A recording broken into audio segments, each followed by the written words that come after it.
conditions underfoot for two of the best attacking teams in Super Rugby Pacific. Mia breaks through. Stevenson's got it. He goes to the line, he scores. Cameron with a chance, maybe to win it. And it's over. And the Hurricanes win. They have another go, and this time they're over. Kopi Kepu, that was the Via's last home game. Couldn't write a better script than that. Slips it wide. Berkshire to kick wide across. Leo Willie's on his own and scores. They do keep their season alive. It's been one heck of a battle. Here's Jacob Ratamatamaki. Nathan shifting it, and there he is, he's back.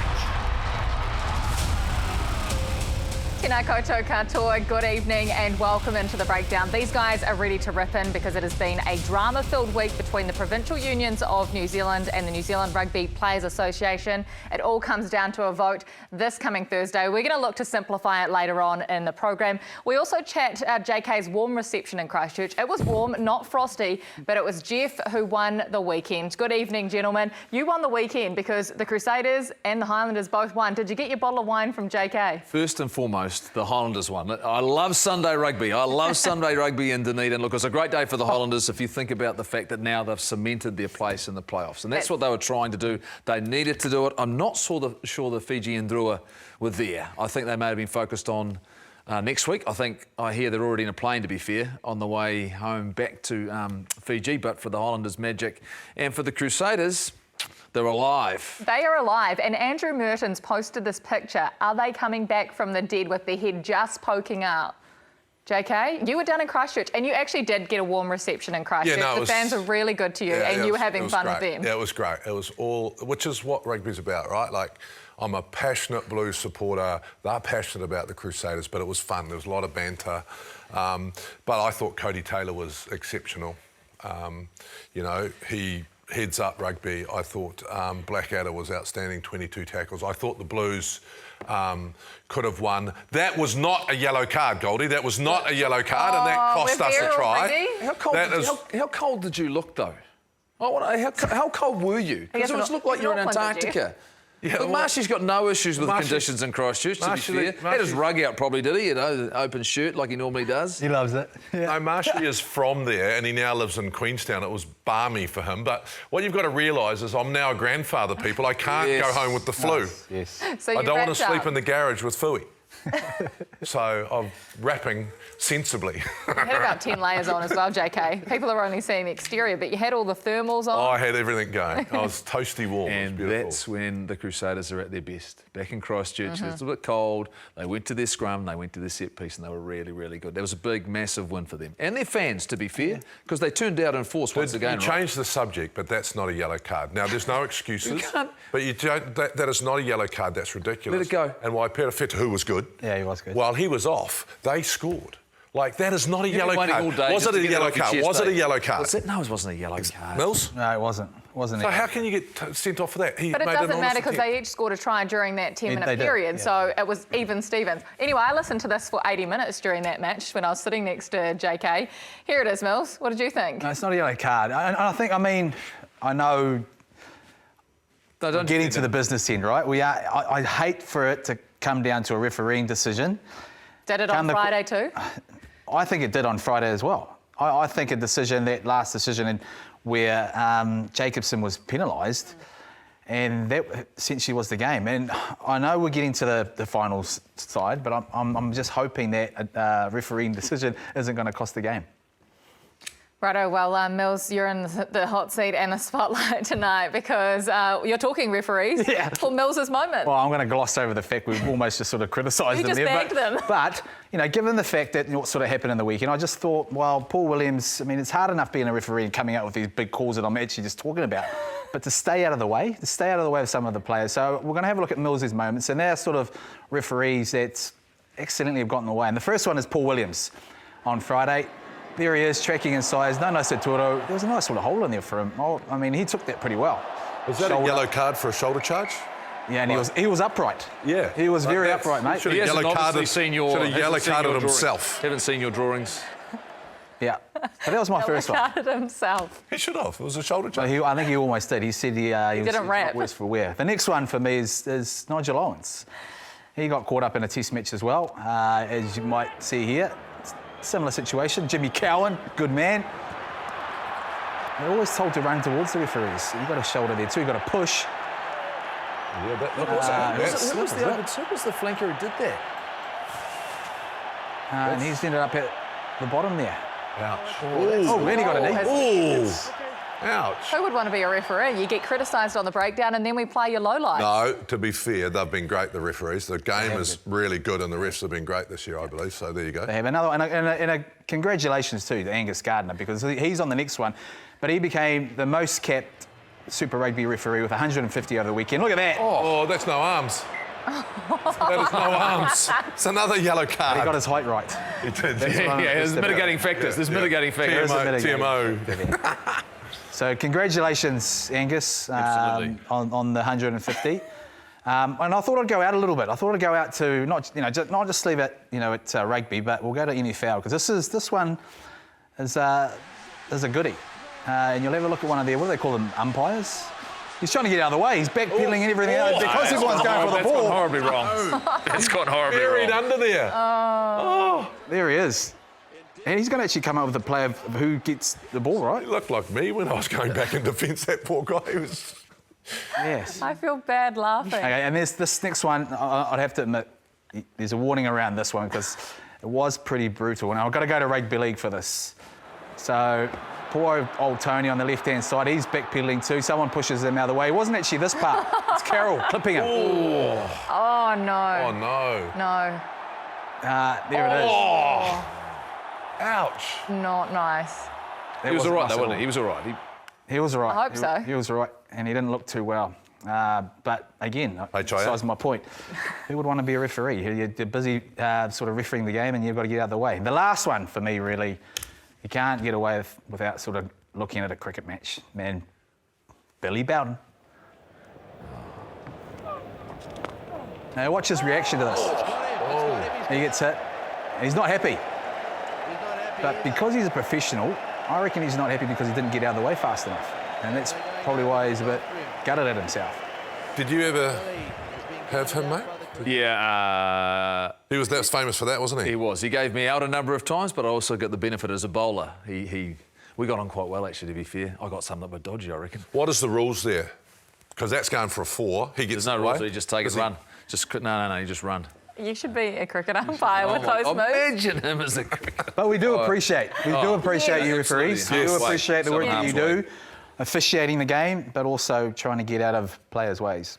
So well done. I'm actually really serious about what I said before. The game is in, the product is in great shape. The games are really, really good.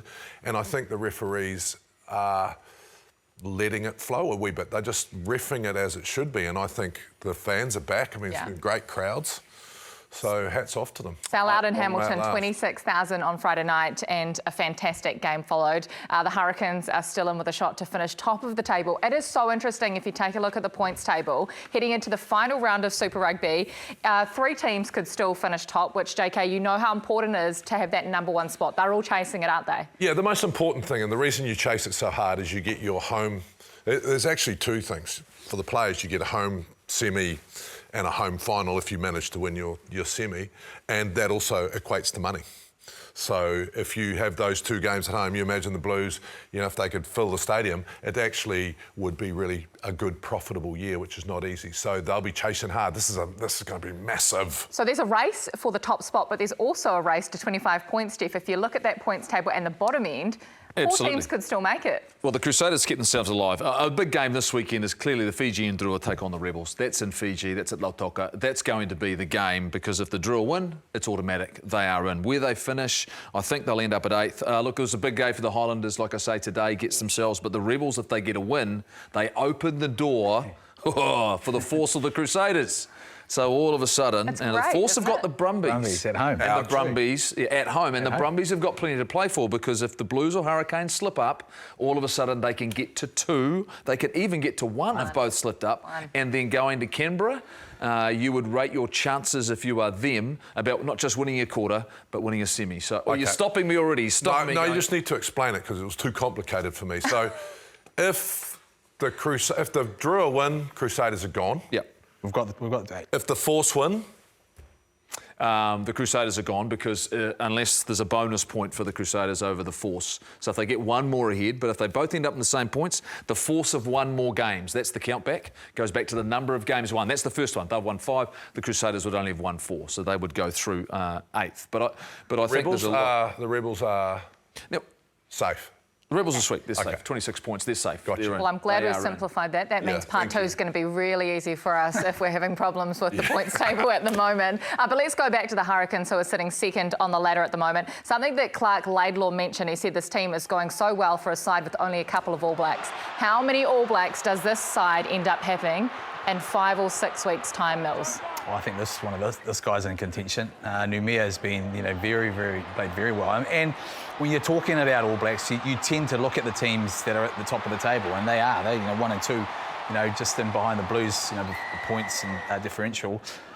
But I like the way they've gone about their business. Yeah, they've been, every now and then they've been a little bit. I like the variation that they've got also off line-outs. Some of the key skill aspects in there. Their loose forwards have been outstanding. I think they've been the standout sort of as a complete. And when I say complete, that's having guys out as well. I mean, Brad Shields wasn't there in the weekend. Karifi wasn't there. They've got competition within the ranks, but they've also got guys like Yossi and Peter Lakai that are really, really starting to step up. I think injuries have opened up some doors for them in certain positions, particularly at halfback. If Cam Roigard gets injured, he probably would have been in the All Black frame. TJ Perenara has certainly come in and been really, really good. I think the competition... Does he start? It doesn't matter. He's in the squad. That's what we're talking about here. I think he's part of the squad. But the interesting one for me is the competition we're now getting in the front row. Xavier Numia was outstanding, but you've got Tamaiti Williams who returns. You've got Ethan de Groot who's playing really, really well. Ofa Tuangafasi made a bit of a statement in Christchurch about how dominant he can be, and we know he can play both sides, as can Tamaiti. George Bauer has been in great form. So you start looking around. Obviously, Tyrell Lomax hasn't been cited. So I think the competition, particularly at loose head prop, means that it's going to be really challenging. I know it's a lot for you to. You're confused again. You're confused again because I'm talking about props, but there was a point of difference, I would say, last night in the Blues. That Crusader scrum was strong, really, and they brought 2 All Blacks on, Mills. Yeah.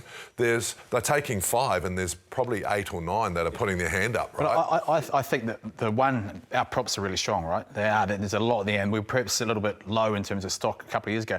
The big talking point would be the locks. And Walker Leawede, for me, J.K., we've had to talk about it. He's starting to step up too. Do you think he's doing enough? Because that's the one spot. I agree that I look around and go, we're looking for that 4th lock. Yeah. Do you think Walker Leawede is doing enough? There's aspects in. I mean, the Blues game, he didn't have a very good game there in terms of the ball receipt that he had. But I think against the Chiefs, and what he sort of went back to, he obviously learnt from that, the hard sort of running. We're probably a little bit, I suppose, thin in terms of our locking stock. Does he step? I'd go for a combination, Mills. Oh, you love your combination. I'd go for a combination with the Blues. But the Hurricanes, let's talk about the Hurricanes then. I mean, given what they just did, they've gone to Hamilton and beat the Chiefs. I mean, are they now...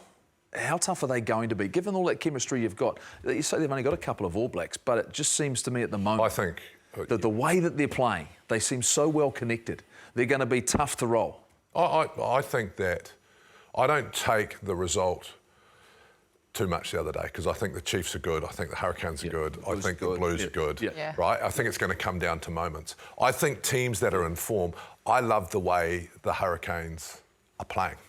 I think they're playing the style that suits them and they look really, really excited. When you're playing well and you're at the top of the table, you should be promoting players, right? And so I think the players you mentioned, that Yossi, Lakai, I think it'd be fantastic for them to play. I think we're still missing a lock. Yeah. Right? I still think we're missing a lot. I think Patrick's been outstanding. We know Scott's going to be there and probably captain. Yeah. We'll get to that later. The interesting part for me, and it's probably, and you guys have been in the coaching space before, it's now the lead up. Is it now your best teams, especially when you're looking at the Blues, the Hurricanes, the Brumbies, the top 4, right?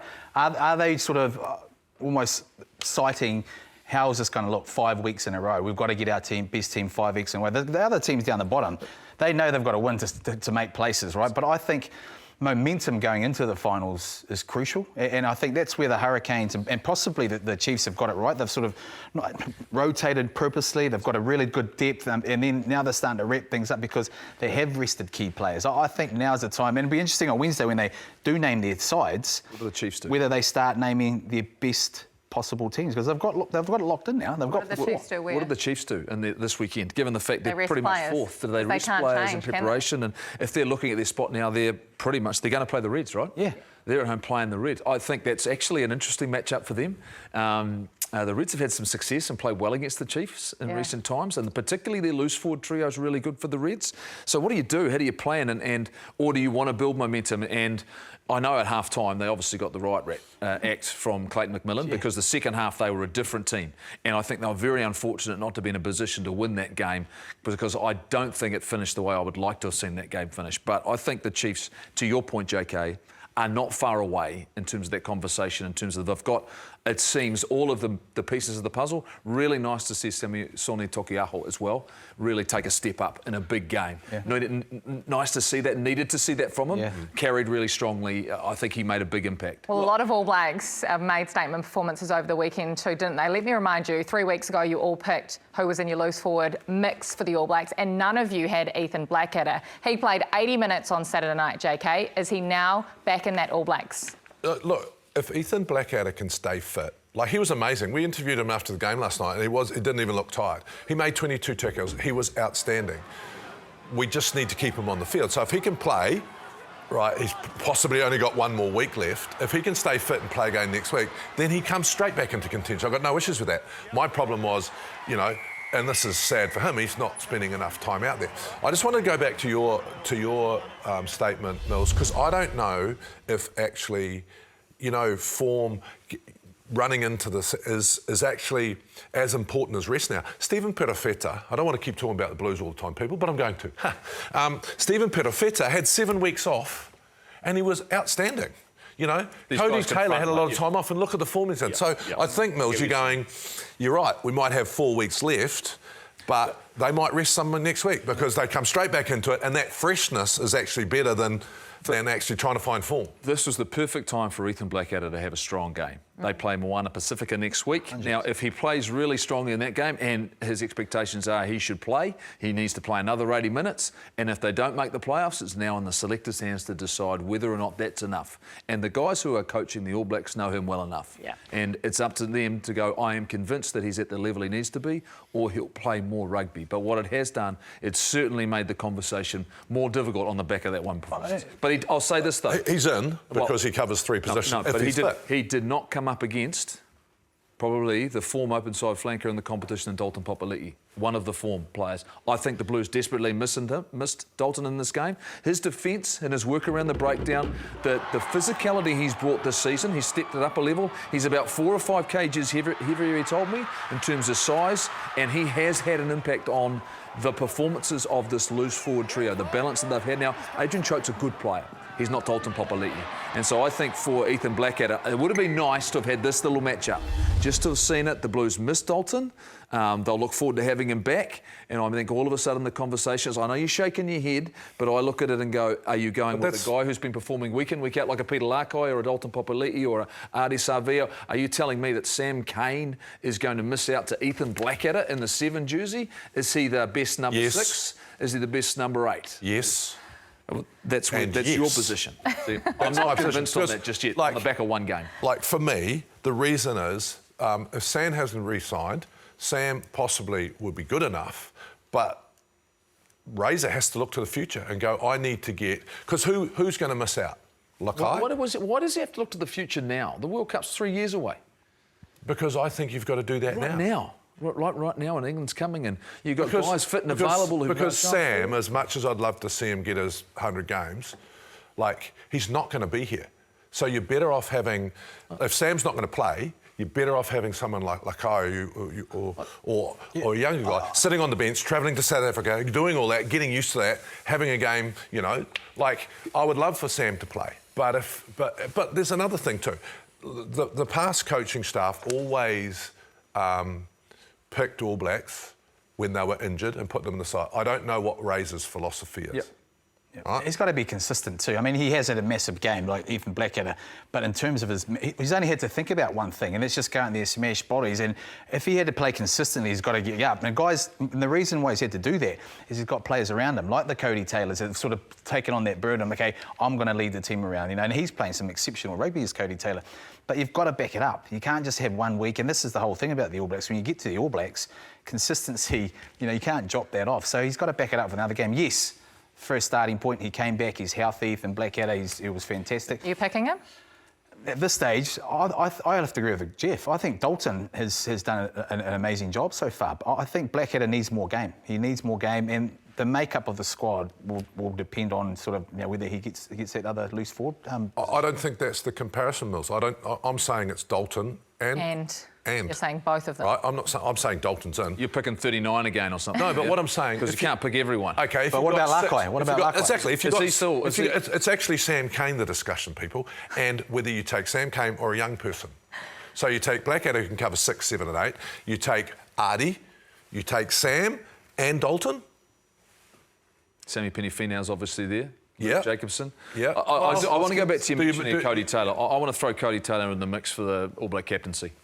Well, captain's knock for the Crusaders. Well, look, he was really good on the weekend. He's been fantastic since he's come back. If you look at his form in 2023, he was a standout performer for the All Blacks. I just like the way he's come back. He's led this group. He's playing with a fire, a determination. You can't doubt he's a well-respected player. He's certainly dominating. I think he's a standout hooker. And we're seeing some of the things that made him at his very best. I just like what he's bringing right now in terms of that. And it would be something a little bit different and a guy that they know really, really well, who's overcome some challenges, but I think's really comfortable about who he is as an All Black and a Crusader. And I just, like I say, I don't think he's your All Blacks captain? Do you want to double up on the wine on the Highlanders He's your All game? Blacks captain. I just Do you want to double up on the wine that you won from the Highlanders game? I'm saying you're wrong. I might be wrong. I'm just saying. Scott Barrett like and Artie my Savia. conversation with Scott Barrett and Artie Savia, I'm allowed to put that in there because I'm seeing things there and we don't know who's going to play and do what. And I'm just looking at it going, Look, to be honest, I'd have no issues with it. Yeah. No one would, Playing would they? well, he's a great leader. He took the Super Rugby off to freshen up and he's back. Sharp. I'd have no issues with it, to be honest. Well, guess what? We're going to find out who the All Blacks captain is live on the Breakdown Special. The Breakdown Special will be on Monday, the 24th of June, 5:30 p.m. Put it in your calendar because it is the All Blacks squad announcement. Scott Robertson and co.'s first All Blacks team. You've got to be excited by this, right? We'll be announcing it here live on Sky. wow. He'll be excited. I know Razor will be incredibly excited. It must be I want to think about it from a different point of view, not the players that are. But imagine naming your first All Black side. And So how much he wants to get his hands on that group, He's worked for the last 10 years to get this a job. summer off. Now he's had 3 months off. To get to his 50 players that he's Remember what I said though. Post World Cup, the big boss comes down and says you're only taking 30 or whatever it is, 32 or 33. Right. No, I don't know about that. Well, coming up, we try and get our head around this governance vote and simplify it for you. Oh, massive day for King Country in Thames Valley, playing at FMG Stadium for the first ever time. You should be proud to really wear this jersey with pride. But as long as we can stay positive, keep each other up, work hard, we're going to be fine, boys. 2 Heartland unions coming together. Friendly game, but never friendly on the field. We're lucky if we even get 4 lights on a Thursday night at training, so being here amongst all the seats are lights and being on a turf that's probably watered more than ours is on the weekly basis is great for our boys. Both great unions, they've had their battles over the years. Today, another one of those to notch in the belt. My first season with the Swamp Foxes, so I don't know too much of the history, but I mean, it's a real privilege, and just being out here, the atmosphere, the supporters we have with us, it's a really special moment. Once we be patient, build them phases, we'll open them up, eh? Bring that storm inside their 22. But we've come out, we've found the areas where we can attack and should attack. Big rivalry being the 2 Chiefs Heartland unions, the only 2 Heartland unions within the Chiefs organisation, so a lot of rivalry, a lot of history between these 2 sides, both battling for bragging rights between the Chiefs region. We don't get treated this well on some of the grounds we get in the Coromandel, but just a real special occasion. We're stoked for the opportunity to come out and have a run around on FMG. The boys gave it our all and it just wasn't our day today, I guess. You know, we've only had a couple of trainings together. It's good to get all the King Country boys. You know, we've got quite a big province. You know, only had 2 trainings, but to put a performance like that out there, it's bloody good, eh? Grassroots rugby to me is where it all starts for a lot of players. And I mean, this is the next step for a lot of the boys playing on the field tonight. So, yeah, it's cool for the community to be able to get a taste of that. Oh, King Country means rugby to me, you know, it encompasses everything.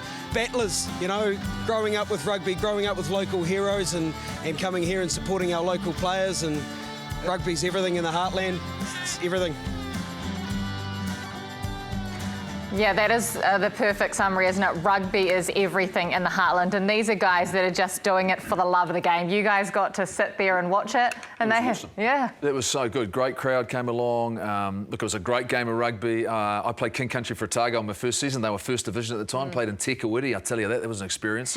You know, we were lucky to get out when we won. It was like 15-9 or something. But just like you say, the lifeblood of the game. It was an awesome game. The 2 teams went out. It played quality rugby. Really fun to watch. I will say, though, disappointing news this week. Another Heartland team in South Canterbury not being in a position to be able to take up the opportunity to challenge for the Ramfilly Shield this year, citing financial reasons, which is sad. And I hope we don't have this situation again. I think, who stepped up? Is it Whanganui have stepped up? Maybe, I think, to take the challenge. But that's sad when a Heartland team, because you know how much they'd love to challenge for the Loggerwood. And this is the problem with the game right now, right, is there are some serious issues, and that is why there is a vote happening on Thursday. The power brokers in New Zealand haven't been able to agree on a way forward for the future of the game right here in New Zealand. So it comes down to a vote. There's 2 proposals on the line, and basically what they are, Proposal 1 gets voted in. A board is elected, an independent board of rugby stakeholders. Proposal 2 gets voted in, so the board is gone either way, the current board. 3 provincial union directors will sit on Proposal 2, and the option 3 is it remains the same. Status quo is what prevails, JK. Yeah, well, look, I think I'm going to throw to you, Mills, because we had a chat before in the green room, and people are asking me, JK, what the hell is going on? It's so confusing. And I said, yeah, I'm no. confused. Yeah, exactly. But Mills, you've done quite a bit of research. I know that both of you have, and we've been talking to a whole lot of people. So yeah, it is great. And I think I'll go back to your point about the heartland, the grassroots. We've been lucky enough to go down and do the 150th sort of Jubilee for Riverton Rugby, 500 people, the under a marquee, the Pacific Hall of Fame, rugby once again. You go to schools, my club even with the juniors and stuff, you're seeing that real grassroots. It's strong. The community is really, really strong. You go to first 15, second 15 game. I've seen a 16-year-old female referee refereeing my boys. You know, those are the people that are looking up to see what, you know, this governance thing is. And so when people think, man, I know it's important, but I just don't care. You should really care. And because we don't care, is the reason we don't care is because we're confused. Yeah. So Proposal 1, okay, this is the Proposal 1. Back in 1932, the governance and institution of the game was sort of brought about because our club game was really strong. The unions were strong, provincial rugby was really strong. So they formed a board of 9 members, okay? So let's just say Jeff was elected from his union. He's the chairman of North Harbour, Otago Rugby, JK, Auckland, because he's very strong at Auckland. So he was... Give him Canterbury. Canterbury, OK? I'll take the Auckland seat, OK? And so I was elected into this board. Now, I'm in there, OK? And all of a sudden, you know, and it's running smoothly, but all of a sudden our money's come on board. You know, we've gone professionally, we've kind of left that little bit behind. And in that sort of space, I've got to go back to my board at Auckland Rugby and explain to them what's going on in here. I now can go to Jeff and say, hey, Jeff, I don't agree with this. JK, do you want to side with me? Let's go back in there and forget all about the talk about the community rugby, the professional game. Let's just look after our backyard. And that's kind of what's sort of happened. Now, the review was put in place to say, well, we're going to go away from all that. We've got to go away and be independent. Now, independent isn't people, just business-savvy people coming in that don't understand the game.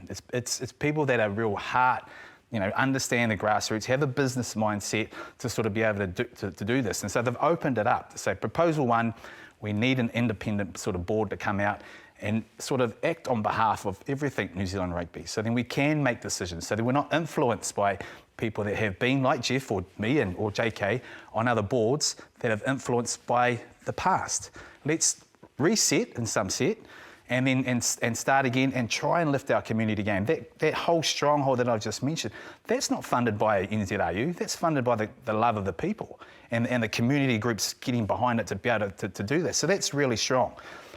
Proposal 2, if you looked at Proposal 2, and the PUs, Jeff, myself, JK, who are currently in the board system, still want that position.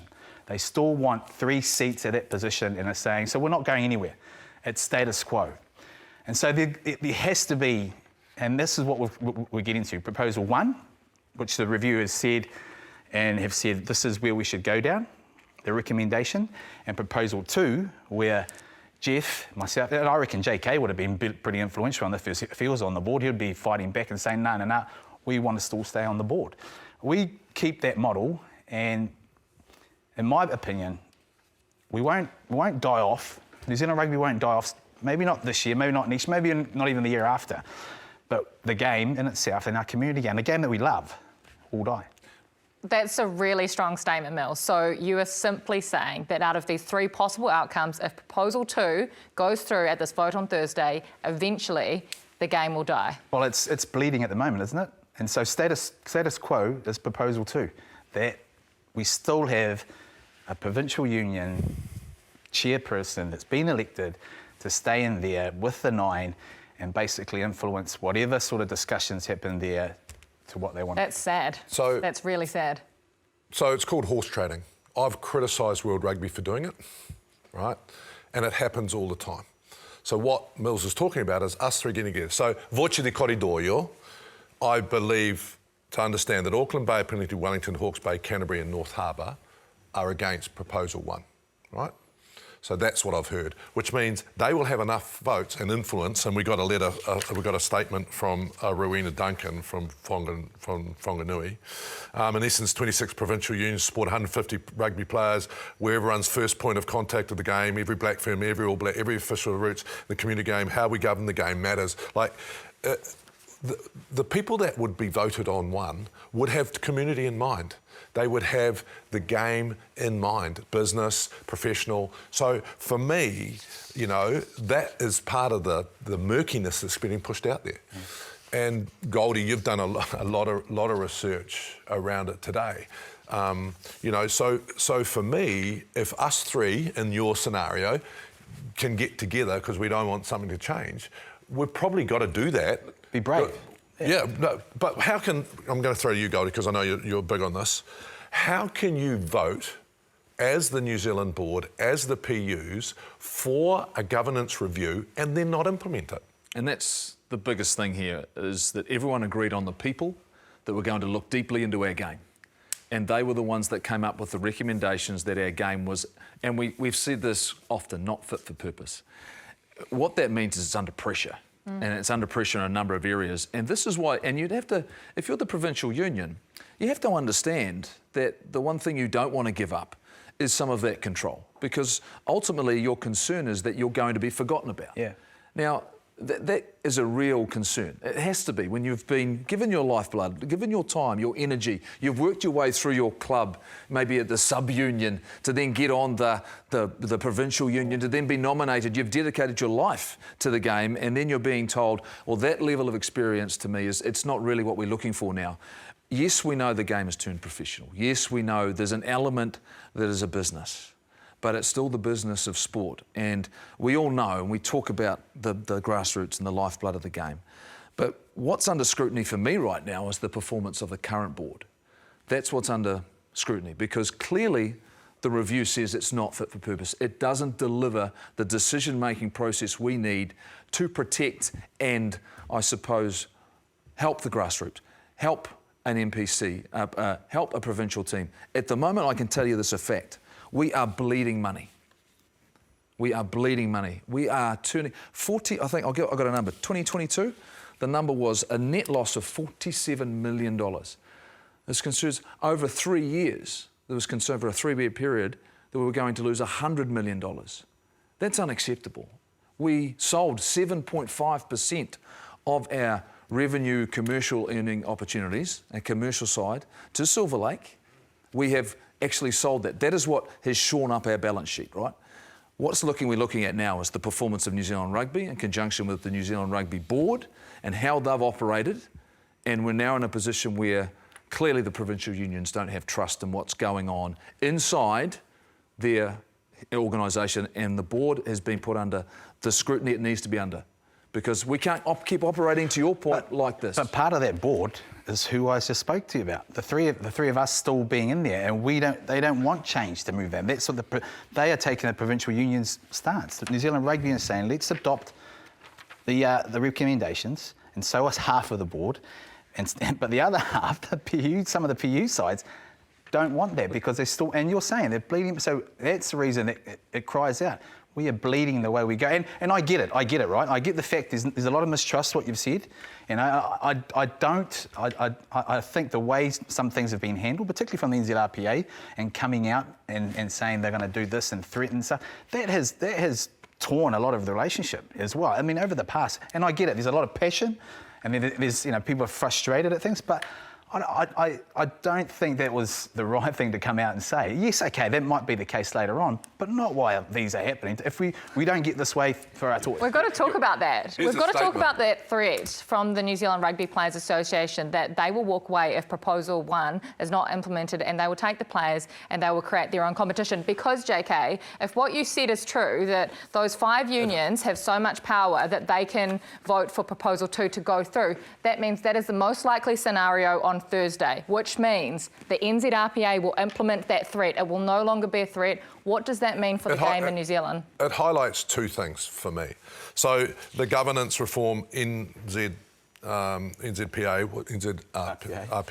statement. Why is this happening? Because all stakeholders agree our governance is not fit for purpose, that word again. This is a chance to get it right. It will no longer be New Zealand's national game if we don't put the leadership in place now. That can affect the dramatic changes necessary for it to survive and thrive. It's no time for compromise. Why do board members all have to be independent? We want most skilled business people, best backgrounds available for both to play rugby, blah, blah, blah. And we cannot afford for any of them to have divided loyalties in their role as directors. Similar to what you said. Why are the players taking the stand? Because we love the game, are committed to its health and longevity as its level. So if you threaten someone, you get 2 things happen. You either go, righto then, Goldie, you and I, I'm going to knock you out, mate. Or we're going to argue it like him and I do, and we'll come to some sort of compromise and you move on, right? The reaction, I believe, of Auckland Bay, Plenty, Wellington, Hawke's Bay to the threat will be going, let's go, son, we'll see you stronger. So it can backfire. I understand the frustration, right? But the other thing that's really fundamental for me is it shows that this board has not created an environment where Rob Nichol can sit in a room with the PUs, with whatever, and decide what the future of the NPCA, the PUs, the current competition looks like, I've got my theories about it, but let's sit in a room and do it. So for the last 2.5, 3 years, we've been broken because we wouldn't be here if we sat in a room and the relationship has been broken. And I think this is what it proves. I understand Rob Nichol and the players are frustrated because they want things their way. The PUs are the same. So we're always at this loggerhead. Same thing happened with Silver Lake. So the job of the board, Goldie, and this is a question, not a statement, is do we have a really strong strategy that we've all brought into? Well, who is in charge? Who has to implement that strategy? Well, New Zealand Rugby will come up with its strategy. They'll be asked by the board to come up with a strategic plan to, in terms of decisions going forward. Then it comes back to the board, right? If there's something of major significance in the past, they've then had to go to your member unions, like the Silver Lake investment, right? You can't do that. Board can't sign off on that, for example, without going to their members. But what we're sitting at the moment, their job is to give strategic direction. And I come back to the fact that the world changed when COVID hit. And we got ourselves in a position where we needed to build some reserves, and we've done that. And you look at our financial position now, it's never been stronger.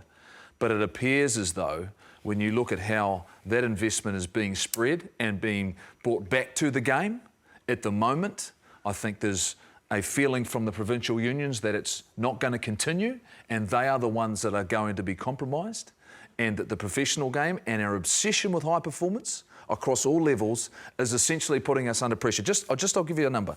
So just in 2022, that same year, and we haven't got the results from 2023, all right, the cost of competitions in for New Zealand Rugby went from $80 million to $136 million. Can you just explain cost of competition? What is we're saying? Super Rugby, but we did host a Rugby World Cup. So the Women's Rugby World Cup was here. And that was huge, right? And so, but that's a $56 million increase. But the world has got more costly. It's more expensive to do anything right now. So when you think about our ability to make decisions and tough decisions about who puts money where, and guess what? Are the Players Association going to say, oh, I don't need 36.5% anymore? Are the Provincial Union is going to say, I don't need my $1.5 million? Are the All Blacks going to say, oh no, what about my fancy cameras and my 9.5 and my 9 coaches and all the things, the investment we're going into? How do you peel that back now? That's the responsibility of a really strong and definitive board. Yeah. That's the responsibility to save our game. Proposal 1 would give us that, because it seems the opportunity to do that. It seems that we cannot sit in a room and solve our differences and get on the same waka. Let's be honest, though. Do you really think the provincial unions, who are the ones that get the vote, are going to vote for Proposal 1? I think... No. I think... No is the they answer. Have to. They're not going to. This board agreed to the They're government. not going to. No is the answer. Which means that threat... They have the opportunity. Auckland, Bay of Plenty, Wellington, Hawke's Bay, Canterbury and North Harbour have the opportunity to vote the right way. Now, this is what I was out with Steve Jukovic the other night, right? CEO of Kiwi Bank. CEO of Kiwi Bank. He's a rugby man. He's passionate about this game, right? If you put him on that board, he would want to look after the community. You know, he would want to look after the business side. He would be saying, we're sitting in a room and we're not leaving until we have sorted out what the new MPC competition looks like moving forward. And you're going to have to compromise, Mills, being from Auckland, and I'm going to have to compromise being from Canterbury. Because if we don't, we need to walk into a room with a whiteboard and actually sit there. If it takes a month, and we shouldn't go to vote on Thursday. These people should sit in the room with Rob Nichol, with 5 other players, the All Blacks, is the most important thing. And they sit in the room and they nut it out, what the future looks like, where the money's going to go, and then walk out. If it takes a month, it takes a month. But right now, they're not thinking about the best interests of the game. This is the power game. It annoys me, sorry. Well, I feel like we need to all have a breather after that. That was fantastic explanations, though. You simplified it, and it's good to hear your passion as well, because we know at the end of the day you 3 just love this game, don't you? And you don't want to see the game die. Do not go anywhere. Plenty more still to come on the breakdown. The next one is for our BFFs, our Black Fern fans.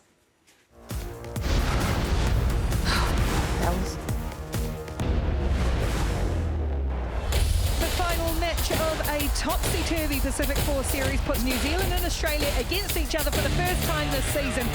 Olsen Baker bounces out the back, powers over the line. Mackenzie goes through the line, there's no one in front of her. What a strike that from Australia. Chasing her own kick home, it bounces back for Medirangi Paul. Up through the middle goes another one, and another one. This time the offload higher in support. She skips out of one. Duplessis is there with the offload for Georgia Ponsonby. Oh, New Zealand, it is sumptuous. Showtime from the Black Ferns. Feeling full of confidence now. Look, toe bounce sets up for Caitlin Vahakolo. One of the best individual tries you'll see. New Zealand completely dominant. An emphatic end to an emphatic performance. No, Mai, Hoki Mai, welcome back into the breakdown. You've got to love this team, the Black Ferns. I mean, we always have a laugh about it when New Zealand dominates Australia, and it has happened again. The O'Reilly Cup stays in New Zealand. Australia have never, ever won it. The Black Ferns have never, ever lost a game to Australia. That is some statement. Yeah, but I think the biggest thing for them was coming back off last week.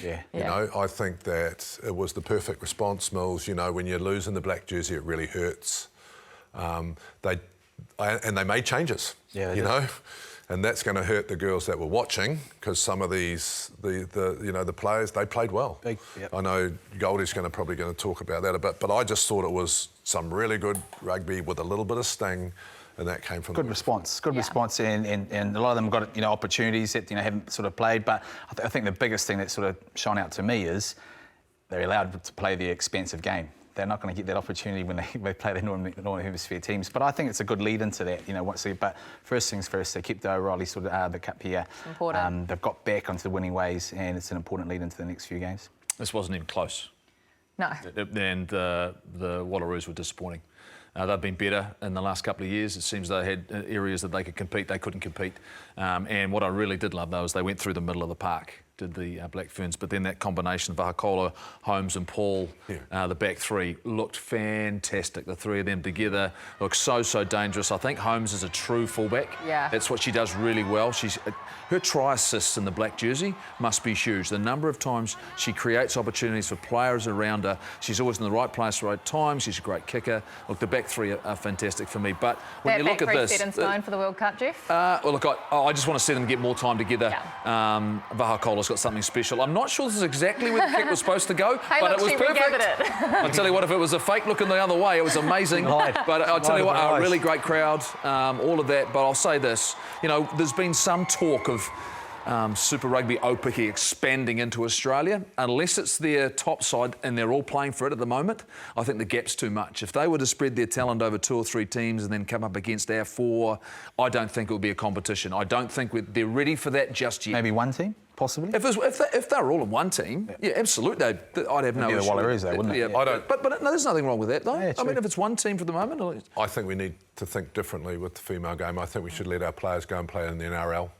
make some decent money and come back and play our own tournament. It's a rugby show we're on, JK. No, I'm serious. I know you're serious. I'm serious. And you make a very good point. We keep Aupiki, it's going good, build on that, let the girls go and play in NRL or make money wherever they want and come back to our competition. Because if we can't afford to pay them what they need to get, but I don't think going across the Tasman, who's going to pay for the airfare, it just wouldn't work. The board might need to make that decision too. Hey? The board will need to make that decision. At least oh, God, so much board chat. Well, let's go back to Super Rugby then, because it is a big weekend coming up. Round 15, the final round robin before the playoffs start. How good. We cannot wait for this. Couple of humongous matches. You already mentioned it, the Blues and the Chiefs and what happens in that game and whether or not the Chiefs actually put out their full squad. But Crusaders, Moana Pacifica. Moana are still... They're still in with a chance. They're still in with a chance. They thrashed the Waratahs. Yeah, they did really well. The Waratahs... What a disaster of a season. It couldn't get any worse from them in terms of, one, they were not very good, but Moana played some really nice rugby and put them away. But, wow, I mean, the Crusaders are looking at this and going, they can do nothing but try and get 5 points, right? And they've just got to play for it. They're at home, and if they play like they did last night, I think they're probably a good bet. But this game Hurricanes, Highlanders, you know which way I'm leaning, but I think this is really good for the Highlanders, though, in terms of it was really tough against the Blues. If you're going to get any momentum going to the playoffs, you need a good game here. You need to play well. You might not need to win, but you need to play well. Oh, do you rest people? Yeah. Right, against the Hurricanes? I think the Hurricanes... Because we can get up to 6. I think the Hurricanes want to get... Yeah, but you're safe, right? We want to stay in... No, we're not safe. We're not. We want to stay in 6th. Yeah. We want to stay but you're in safe 6th. in the top 8. Yeah. But why? Who do you want to play in the playoffs? We want to play the Brumbies. Well, no, that's the Brumbies might significant. finish first, and then you might get the Canes. Yeah. I don't care. We're in. What about this one, JK? The Blues and the Chiefs. Oh, this is a belter. Well, you too. Wait. Yeah, the Blues are going to win. I love you to... You won't explain why. You won't explain it's just the Blues are going to win. You say because they lost yesterday, and I think Bolton's back. I don't know. I am. I'm kind of a bit torn. I think up front the Blues have got it. Yeah. I'd Finlay Christie back for the Blues this week. Yeah, I like to see the Chiefs play their expansive game, though. Why do they keep subbing off guys who can score tries? Why Amoni Narawa? Why would you sub them off? Yeah. In games, I don't get that. I don't. He'll be playing the full 80 in the playoffs. Don't you worry about that. Chiefs and Blues. Just quickly, we need to mention someone who's not playing in Super Rugby at the moment, and we would love to see him, Richie Mo'unga. He has led another club team of his to another championships. That is 8 straight, 7 with the Crusaders, and he's now taken Toshiba Brave Lupus under Todd Blackadder. He's beaten Robbie Dean's Saitama Wild Knights, who don't lose in Japan, who do not lose in League One. He has done it again. It is simply remarkable. We'll leave it at that. We'll talk more about it next week, but we'll leave you with the European champions. Hosting the biggest club tournament in the world for the first time. This might be the first try in the final.